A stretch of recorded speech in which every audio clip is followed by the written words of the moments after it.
but she knew he was a union organizer. A union organizer is someone who helps workers form a labor union so that they can act collectively as a unit to gain better working conditions. He also believed in political participation and ran for political office.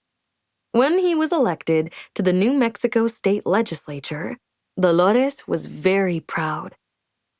It was Dolores' mother, Alicia, however, who was Dolores' greatest inspiration.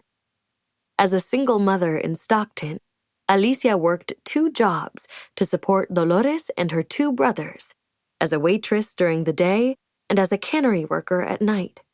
They lived in a diverse community that included Mexican, Black, Chinese, Filipino, and Japanese farm workers.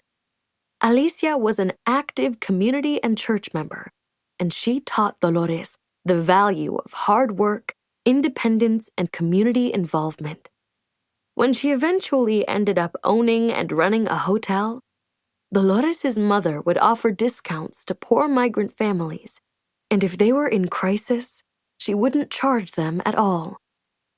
Dolores' mother taught her to help people in need before they asked, and to never try to get credit for it.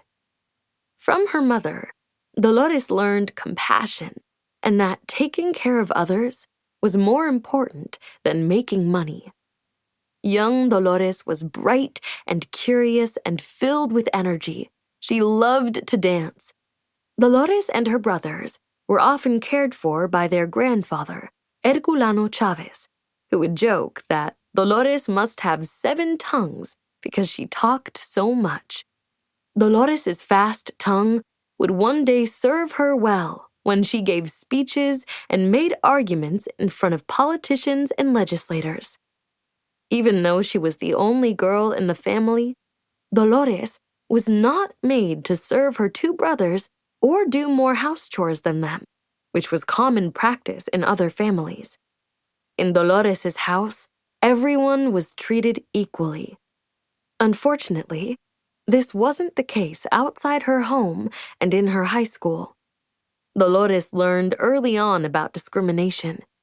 In high school, Dolores studied hard, staying up late to work on her papers. She was a great writer and got straight A's.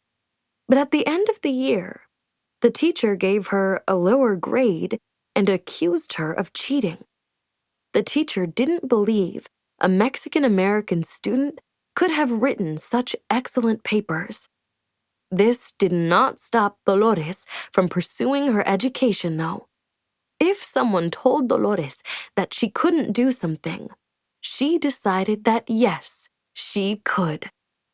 Her mother encouraged Dolores to become active in the community. Dolores joined the Girl Scouts and held fundraisers to support soldiers in World War II. In high school, she participated in different community youth organizations. Some held dances to raise money for baskets for the poor.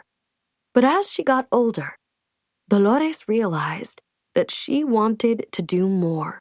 She thought it would be more powerful if the working poor could advocate for themselves and their communities, fighting together for lasting change. Chapter 2: Serving Others. After high school, Dolores went to Stockton College, where she was often the only Mexican-American in her classes. While in college, she married her high school boyfriend, Ralph Head, and had 2 daughters, Celeste and Lori. Dolores earned a teaching certificate and began teaching the children of local farm workers in Stockton. She saw them come to school in bare feet and too hungry to learn as best as they could. Dolores believed